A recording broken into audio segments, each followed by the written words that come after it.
Chapter 20. It all came back to her. That night of horrors, more than a month before.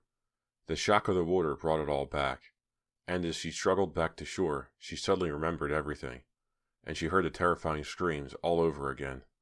"Myra, what's the matter?" Link cried, seeing the expression on her face, seeing her cover her ears with her hands as she tried to shut out the newly remembered screams that wouldn't go away. "Take me home," she managed to say. "Just take me home." He helped her back through the woods to Fierce Street. Then she collapsed into the front seat of the truck, and he drove her home in silence. When she got to her house, she didn't remember the ride. She didn't remember saying goodnight to Link. She didn't remember climbing the stairs to her room, undressing, and getting into bed.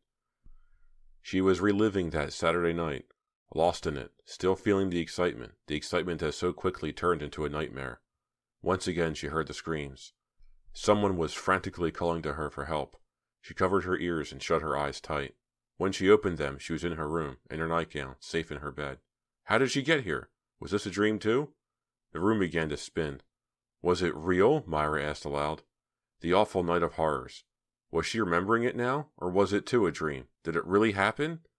Begin at the beginning, she told herself, trying to get her thoughts in order, trying to slow her racing heart, trying to stop the room from spinning. She sank back into her pillow, closed her eyes, and tried to recreate that Saturday night. Walker. Where had she met Walker? She thought hard. It was at the Division Street Mall. They were going to a movie. It was only their third or fourth date together. Walker, she remembered, was in a strange mood. Earlier that day, some kids had called him a nerd. They made fun of a magic trick he was trying to show them. Myra told him to forget about it, but he couldn't seem to shake it off. It's not so easy being different and shady side, he had said bitterly. Everyone expects you to act like everyone else. People give me a hard time just because I'm interested in magic, instead of heavy metal groups and partying. Let's go to the movie, Myra had said, but Walker refused. I have a better idea. His cheeks were bright red. His eyes were wild. He was talking very rapidly. He was walking so fast. She had to hurry to keep up with him. Walker, slow down. What are you going to do? She began to feel nervous. She really didn't know him that well. He had never acted like this before. She followed him to one of the mall parking lots. He began looking into cars.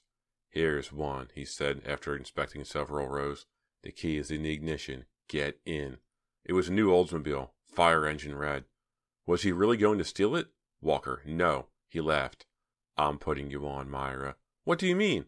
This is my mom's car. I was just playing a joke. Come on, get in. You really have me worried, she said, laughing. You were acting so strange, I thought you were going to steal it. She climbed into the front seat. I'm a good actor, he said, sliding behind the wheel. He moved the seat back. He had such long legs. Magicians have to be good actors. He backed the car out of the parking spot and headed to the exit. Buckle up. I feel like driving fast. Where are we going? She asked as he made a wide turn onto Division Street, the tires squealing. Don't know. Just driving. He zoomed forward through a red light. The wild look was back in his eyes. Wait a minute, Myra said suspiciously. This is your mom's car. You drove it to the mall. Yeah. Then how come you had to move the seat back? He laughed. It was a laugh she hadn't heard before. A frightening laugh. She didn't like it at all. Okay. So we're borrowing the car for a while. Walker, let me out. I'll return it to the lot, I promise. Walker, how could you? He shrugged. Just felt like it. Don't you ever do anything on impulse. He squealed around a corner, nearly colliding with a taxi. The taxi driver angrily blew his horn. Walker sped up. Wow, this car can move. Must be a V6. Walker, I know, I promise. A quick spin and we'll take it right back to the parking lot. Spin is right. Why are you driving so fast? He didn't answer. He had just run another red light. Oops, didn't see that one. A few minutes later, they were speeding up to River Ridge on a narrow, winding road that overlooked the Conanoka River. River Ridge was a major makeout spot for kids from Shadyside High. Let's see what's happening up here tonight, Walker said. Slow down, she cried, but her warning was too late. First, she saw the headlights coming around the curve in the road. Then she saw the little yellow car. Walker swerved, but not in time. It seemed to be happening in slow motion. Myra could see what was going to happen, but there was nothing she could do to stop it. She couldn't even raise her arms in time to shield her eyes. The red Oldsmobile plowed onto the driver's side of the yellow car. The crash was deafening, like a bomb exploding. She felt a hard jolt, then a softer one, and then she heard the screams, hideous, high-pitched screams of terror coming from the other car. Screams she would hear again and again. She watched helplessly as a yellow car toppled over the edge of the road. "No! Walker, no!" She was screaming without realizing it. The Oldsmobile finally shuddered to a stop. Myra sat frozen for a brief moment and realized she was okay. Then she leapt out of the car and ran to the side of the ridge. Down below, the yellow car was sinking quickly into the river, making large bubbles as it submerged. "Walker, we've got to help," Myra cried. "Walker!" Where was he? She turned back to see him sitting behind the wheel, motioning for her to get back in the car. "Walker, hurry. There are at least 2 people in that car. Where were they? Why didn't they swim to the top? Walker, we've got to help them. They'll drown." With a loud sucking sound, the top of the car disappeared under the water. Myra stared down at the ridge, frozen in panic. Come up, please come up." Finally, a man floated up from the sunken car. "Okay, there's one," she thought. "Maybe they'll all be okay." Splashing hard, the man started swimming to shore. A few seconds later, he climbed onto the ground. Coughing and sputtering, he looked up to the top of the ridge and saw Myra. "Walker, come quick!" Myra screamed. "Get out of the car! That man, he's calling up to me, but I can't hear him!" The man, down on the river shore, had signaled frantically to her, then jumped back into the water, probably to rescue whoever else was in the car. "Walker, we've got to get help! Walker!" Suddenly, he was by her side. But instead of looking down to the water, he grabbed her arm and started to pull her back to the car. "Walker, what are you doing?" He didn't reply. He tightened his grip on her arm. "Ow! You're hurting me!"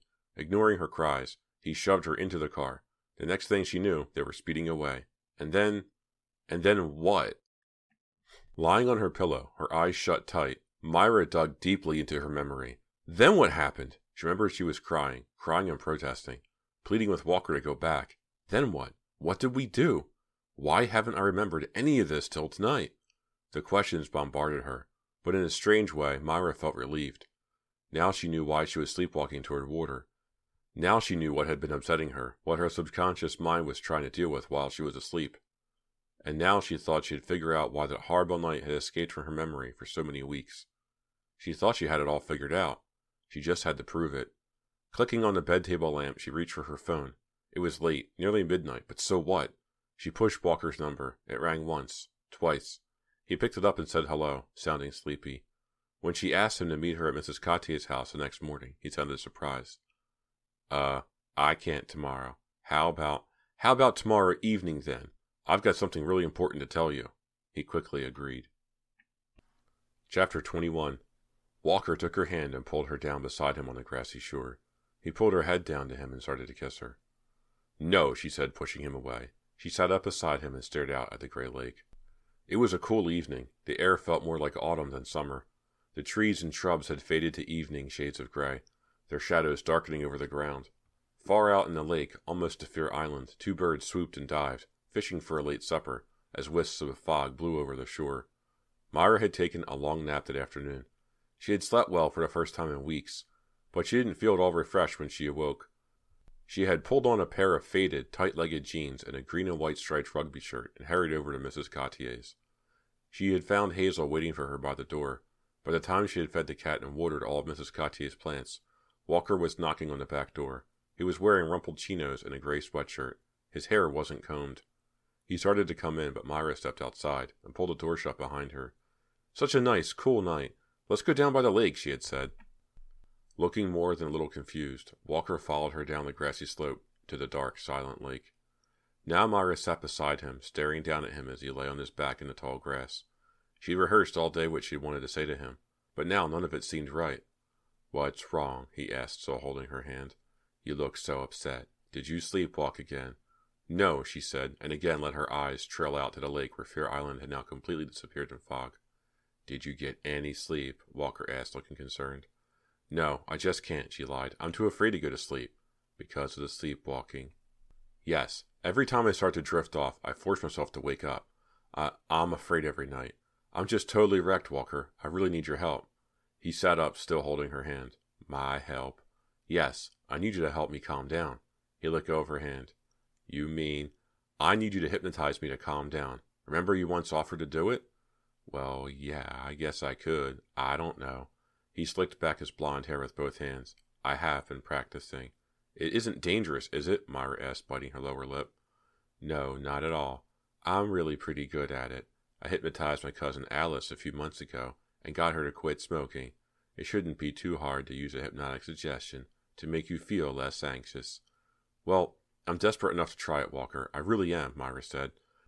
I thought of it last night just before I called you. I remembered you offered once to hypnotize me, and, well, it's very simple, really. He reached into his pants pocket and pulled out a pocket lighter. First, I'm going to make you feel very sleepy. That's what it feels like? Yeah, you'll just feel like you're drifting off to sleep. That'll be nice, Myra said wistfully. It's been so long. Ever since I started working for Mrs. Cotier. She gets back in a day or so, right? Right.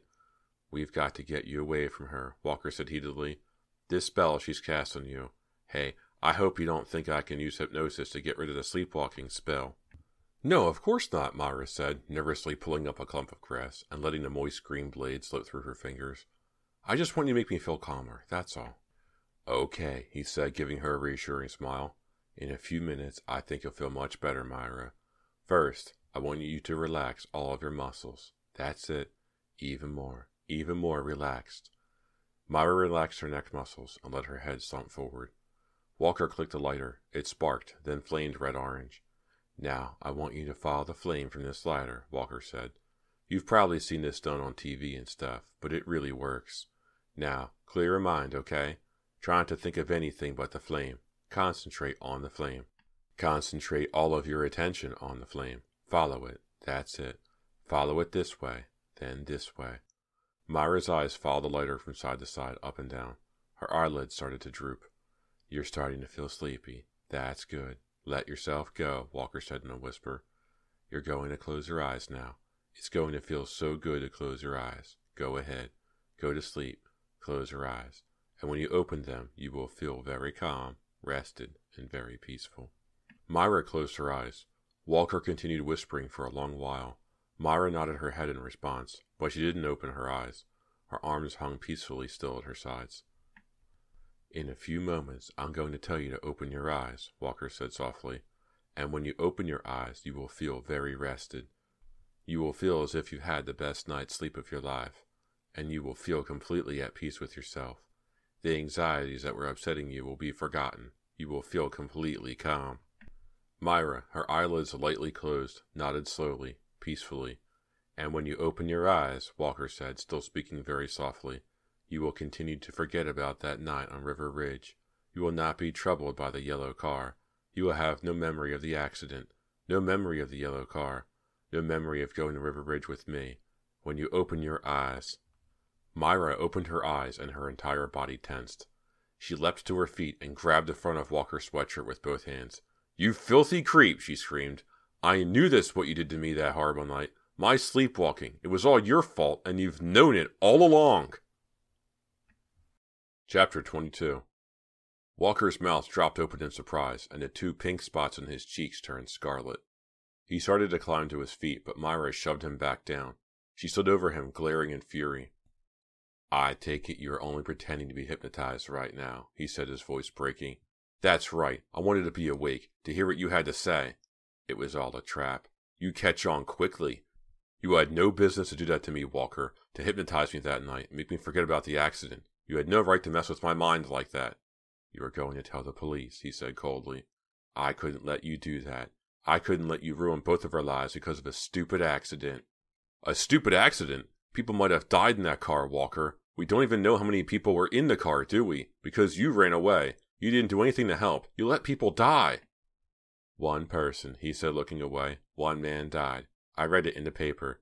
The other guy, his brother, lived. But I didn't read it in the paper, did I? She said bitterly, kicking a clump of grass at him.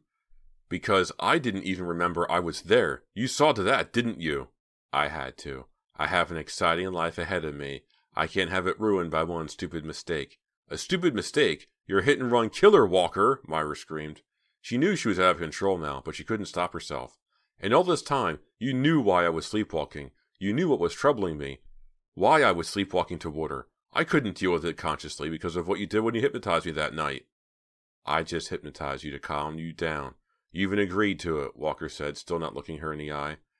Then, when I had you hypnotized, I decided to, and you let me go along all these weeks thinking that some poor, innocent old woman had cast a spell on me, just because it got you off the hook? Walker stared out at the lake and didn't reply. You don't care about me at all, do you? Do you? Myra demanded. Walker jumped to his feet and took a few steps away from her. I've been going out with Suki, he said. Everybody in the world knows that. I just hung around you to make sure your memory didn't come back. Myra made two fists. She wanted to pound Walker into dust, but she forced her hands to stay at her sides. I've got bad news for you, Walker, she said through clenched teeth. My memory is back, all of it, and I'm going to call the police right now. No, you're not. He had that wild look in his eyes again. The same expression he'd had the night he'd stolen the car, the night of the accident. Suddenly he moved forward and wrapped his arms around her waist, trapping her hands at her sides. Hey, let go, she screamed. He was stronger than she'd imagined. He lifted her over his shoulder and carried her toward the lake. Put me down. What are you going to do? I can't let you call the police, he said, speaking very calmly, too calmly. I can't let you ruin my life. I'm going to be a famous magician. I can't let you ruin that. She struggled to get away, but his grip was iron tight. He dropped her off the small dock into the water, bent down, grabbed her head and neck, and shoved her face down beneath the surface. She struggled to the top, gasping for air. Walker, please! I'm sorry, he said, still sounding so eerily calm. You should have let me hypnotize you. It would have been so much easier. You're really going to drown me? She screamed. He didn't reply. Instead, he pushed her head back under the water and held it there. Chapter 23. Myra kicked her legs, trying to free herself, but he stayed at the edge of the dock, holding her head, pushing her down. She tried turning onto her side, thinking maybe she could slip away, but he held her too tightly. Her lungs were about to burst. I'm drowning in this lake for the second time, she thought. Then his grip loosened. She heard him cry out. She raised her head and sucked in a mouthful of air. What was going on? He had let go of her entirely. She rolled away, stumbled onto the wet lake shore, regained her feet. Walker was struggling with something. She took a deep breath, then another. Hazel! The black cat was standing on Walker's shoulder, screeching loudly and clawing at his face and neck. Get off me, Walker howled. How did Hazel get out here, Myra wondered. Did she sneak out when I left with Walker? Struggling to rid himself of the clawing cat, Walker fell over backward. Myra didn't wait around to see what happened next. This was her only chance to escape. Feeling heavy and weighted down by her wet clothes, she started to run over the tall grass. Her wet sneakers slipped in the grass. She fell, but quickly picked herself up. Running as fast as she could, Myra felt around in her jeans pocket for Mrs. Cottier's keys. Did she have them? She had to get inside the house. She had to call the police. The keys, where were they? Yes! She felt them in her other pocket. It seemed like hours, but it was less than a minute later that she was struggling with the back door lock. Then she was inside the house, breathing hard, her heart pounding. She locked the door behind her and listened. She couldn't hear Walker or the cat from here.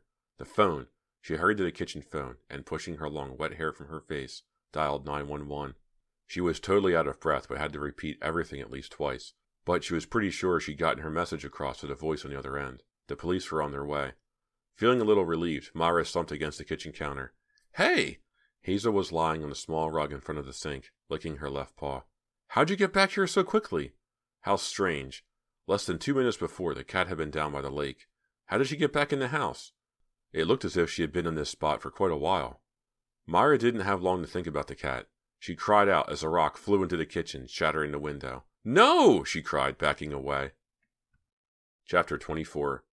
Myra stared in horror as one long leg appeared over the window ledge, pushing out the remaining shards of glass. Then the other leg swung into the kitchen. Walker, blood pouring from the long scratch marks down his face, stepped into the room. He wiped blood off his cheek with the sleeve of his sweatshirt and glared at Myra. You won't get away this time. Walker, you're too late. I already called the police. He stood by the wall, breathing hard. He took a step toward her, his sneakers crunching over broken window glass. Blood from the cat scratches poured down his cheeks in dark rivulets. His eyes were wild. You shouldn't have done that. He took another step toward her. You're bleeding, Myra said. He wiped his face again with the already blood-stained sleeve of his sweatshirt. You shouldn't have, he repeated, moving closer. Don't take another step, she warned. She looked for a weapon, something she could use to defend herself. Let me wash your face off for you. Maybe she could stall him by being nice to him. You'll ruin our lives, he said. Walker, I said let me help you clean out those scratches. He didn't seem to hear her. He took another step toward her. Hazel stood up suddenly, eyeing Walker warily. She tilted her head back and meowed a loud warning. Her lips pulled back over her teeth. I can't let you ruin our lives, Walker repeated. Behind him, Myra saw Mrs. Cottier's big meat cleaver, resting on the counter near the sink. Chop, chop, chop. She heard the sound again of Mrs. Cottier chopping away. Why had the cleaver been left out like that? It was almost as if it had been left there for Myra to use. Stay back, Walker, she said. He took another step across the kitchen. I have to protect myself, she thought. He's really out of his head. He already tried to kill me once. But how can I get to the cleaver? I'd have to walk past him. Then with a loud groan, he lunged toward her. She swerved out of his grasp, ducked under him, her arm outstretched. He turned, surprised, in time to see her grab up the heavy cleaver. For some reason, he grinned. Again, he wiped the blood from his face with the sleeve of his sweatshirt. He was breathing even more heavily now, wheezing as he breathed. What are you going to do with that, Myra? She raised it in front of her, surprised by how much it weighed. Just stay back, she said, her voice shaking. What are you going to do with that? He repeated, moving toward her. I'm serious, Walker. Stay back. She raised the cleaver higher. What are you going to do with that? He ran at her, startling her. She knew she couldn't use the cleaver. What are you going to do with that? He screamed. He grabbed for it, tried to pull it from her hands. They wrestled for control of it, their arms over their heads. No! Myra screamed. Get off! No! He was so surprisingly strong. She couldn't hold on to it any longer. He pulled the cleaver away from her. No! She screamed, her throat choked with terror. She shoved him hard in the stomach and took off, running out of the kitchen, through the hallway to the front door. She could hear him behind her. No! She had to get out of there. She pulled open the door and screamed. Cal was standing in the doorway. He stared at her, grim-faced, seething with anger. He was wearing baggy jeans and a faded denim jacket, and carrying a large wooden cane. Behind him on the street, she saw a red pickup truck parked at the curb. Cal's red pickup truck. He was the one who had drove Donna off the road. I'm surrounded, she thought. I'm lost. Chapter 25. Cal glared at her, his face bright red. His body was tense, his legs spread apart, as if expecting trouble. Who are you? What do you want? Myra cried. Walker, approaching from behind, stopped short when he saw the look on Cal's face. Who are you? What do you want? Say something, Myra screamed. But to her surprise, Cal pushed past her to get to Walker. You killed my brother, he screamed. Walker gasped and started to raise the meat cleaver. Cal moved quickly. He swung the cane hard, and the cleaver flew from Walker's hand.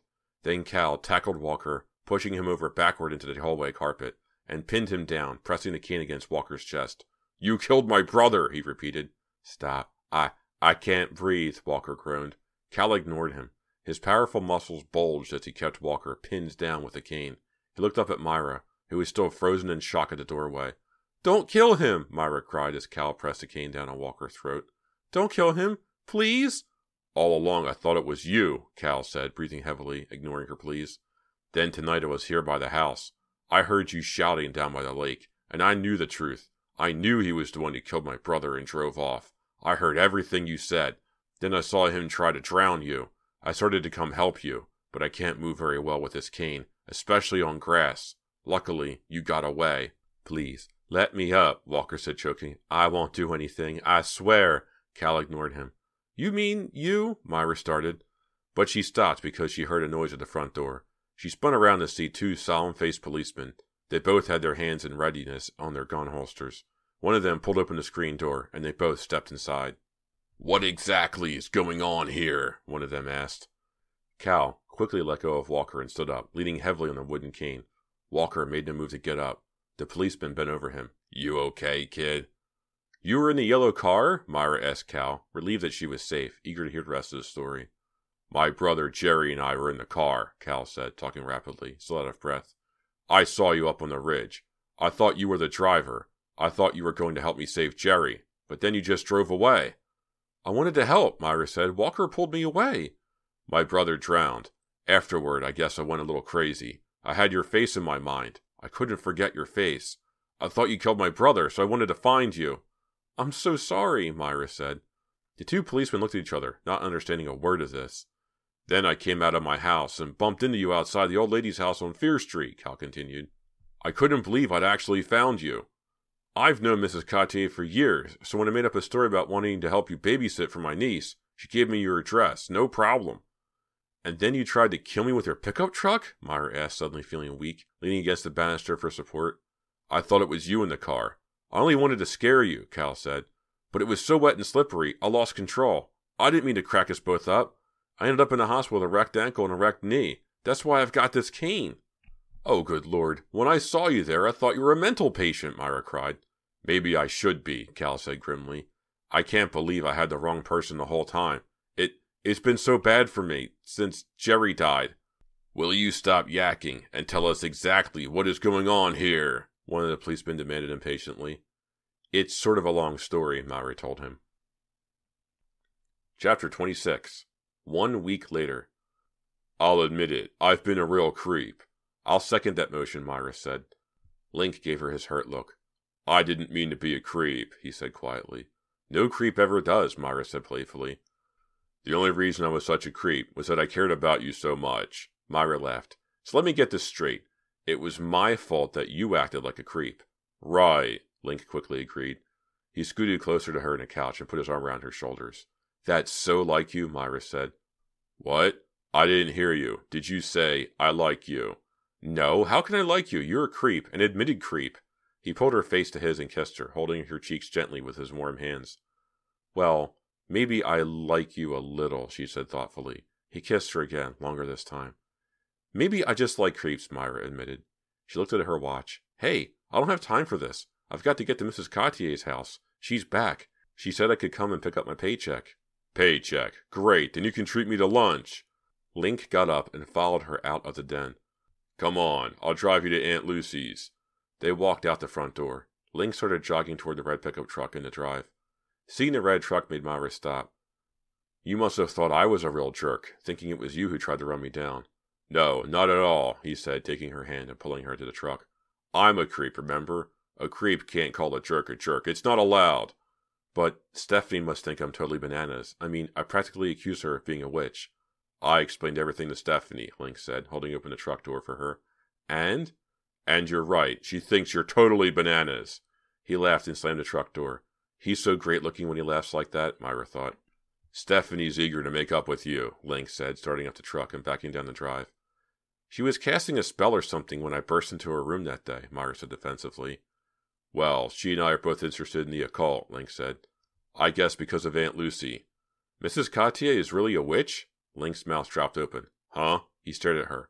Watch the road, she warned. Aunt Lucy, a witch. Are you kidding? She's a really well-known professor. She has a Ph.D. She taught occult studies at several universities until she retired a few years ago. She's published about a dozen books on the subject. Myra had to laugh. I guess I got that one a little wrong, too. Maybe I'm still sleepwalking. A few minutes later, they were greeted by Mrs. Cottier, who seemed very pleased to see them both. I won't keep you youngsters, Mrs. Cottier said cheerily. It's such a beautiful Saturday. You don't want to spend it with a tiresome old lady. She handed Myra her paycheck. Oh, I almost forgot, dear. I have something else for you. She disappeared into the other room, leaning on her cane. A few minutes later, she returned, carrying a box that she handed to Myra. Here are your beads, all restrung. I did it while I was up at my sister's. Sorry it took so long. I hope you didn't think I'd run off with them. Myra held up the beads and admired them. What a beautiful job! Thank you! She put them around her neck. You're a very good reader, Myra, Mrs. Cottier said. I can't wait till Monday. Maybe we'll start a new book. That sounds like fun, Myra said. Sound like a good idea to you, Hazel? Myra looked down at the cat, who was sunning herself in front of the kitchen window. That strange cat, Myra thought. How did she get down to the lake and rescue me from Walker? And how did she get back to the house before I did? She stared at Hazel. The cat tilted her head and stared back at Myra. I guess that's one mystery that just won't be cleared up, Myra thought, and she followed Link out the door onto Fear Street. This concludes the Nightfall Audiobooks production of The Sleepwalker by R.L. Stine, Book 6 in the Fear Street series. I like this book. For not having read it before, it's typical R.L. Stine Fear Street fare. It's maybe a 6 out of 10. Standard book. There's a little twist at the end. It kind of got me going because I usually assign Duke Nukem's voice to the bad guy and the Southern voice to the good guy. I got him wrong. I didn't know Walker was the bad guy until the end of the book. And it was fun to go, oh wow, I've got these two roles switched out the entire time. But that's okay. It was fun to read a new Fear Street book 30 years later. And that's another thing too. The Sleepwalker is so long, it's going to do 7 or 8 weeks. And I'm really sorry about that. I don't want to give you a book that's 2 months long. What if you don't like it? I kind of wanted to keep it under the 1.5 mark. I have a lot of fun doing this project. It's a pet project. It's a blast. I would love to hear your feedback. Any questions you have, anything at all, any suggestions you want for the next book for me to read. I'm just picking books as I see fit, as I have them ready to go. and based on fun. Is it a nostalgic thing for me? Have I read it before? Or is it brand new, like the Sleepwalker and Halloween Party? Send me an email at nightfallaudiobooks@gmail.com. I'm on Twitter at nightfallaudio. Thank you for listening, and have a good night.